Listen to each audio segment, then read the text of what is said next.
Bonjour à toutes et à tous, bienvenue dans votre rendez-vous hebdomadaire sur Futuriste consacré aux faits marquants de la semaine.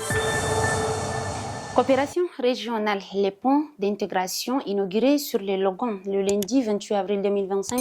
Le Premier ministre tchadien, l'ambassadeur Alamay Alina, représentant le chef de l'État, maréchal Mohamed Idriss Déby Itno, et son homologue camerounais, Dr Joseph Dion Gut, représentant le président Paul Biya, ont inauguré un pont stratégique construit sur le fleuve Logon, reliant les villes de Bangor, Yagwa, Cameroun. Cet ouvrage symbolise le renforcement de coopération entre les deux pays frères. La cérémonie a rassemblé les membres de deux gouvernements, des partenaires techniques et financiers, ainsi que de nombreux invités.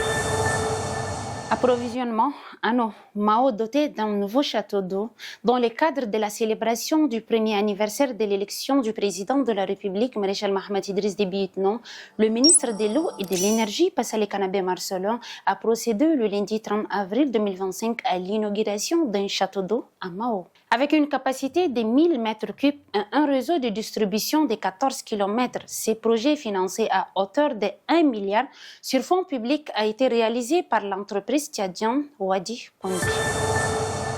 Éducation. Lancement officiel du projet à la page. Le ministre de l'Éducation nationale et de la promotion civique, Dr Aboubakar Siddiq Choroma, a présidé le mardi 29 avril la première réunion du comité de pilotage du projet à la page Améliorer les apprentissages pour l'autonomisation de jeunes au Tchad. Financé par l'Union européenne et l'AFD, ce programme vise à offrir aux jeunes, notamment les filles, les outils éducatifs et professionnels. Il sera mis en œuvre dans les provinces de Wadifira, Ouaddaï, Logon oriental et Mandour. Pèlerinage 2025, dernier réglage logistique. En un mois de départ pour les Hajj, les préparatifs battent leur plan. Le président de l'ORJAP, Idriss Déby Itno, a visité ce premier mai les installations de la société des transports en charge des déplacements de pèlerins tchadiens vers l'Arabie Saoudite. Au total, 86 bus neufs d'une capacité de 76 passagers chacun sont mobilisés pour assurer les trajets dans les meilleures conditions de sécurité et de confort. Rendons-nous à Mao, un incendie ravage des arbres fruitiers.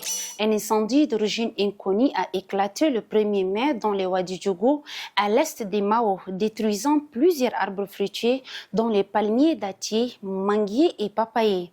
Une enquête est en cours pour déterminer l'origine du sinistre.